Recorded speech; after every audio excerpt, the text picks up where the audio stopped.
ဒီလိုပြောထွက်မယ်မတွေ့ခဲ့ဘူးပါလူတွေကြားတဲ့အော်ဟင်းငါကိုကွာ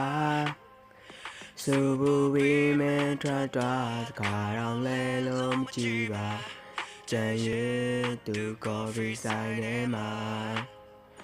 မာနာချင်းပြိုင်ကြတဲ့ပွဲမှာ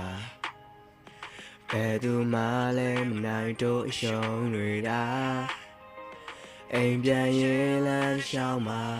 ငါလည်းတွင်ဝမ်းနေလားအချစ်ဆုံးရဲ့မင်းလုံးရဲ့တဲ့ဟာ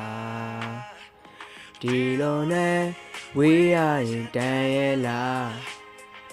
ဒီလိုနဲ့ပြည့်ရအောင်တန်မမလားဘာမှလည်းမဟုတ်တဲ့ပြဿနာလေးတစ်ခုကြောင့်ကွာတို့နှစ်ယောက်လမ်းခွဲတာမှန်ရဲ့လား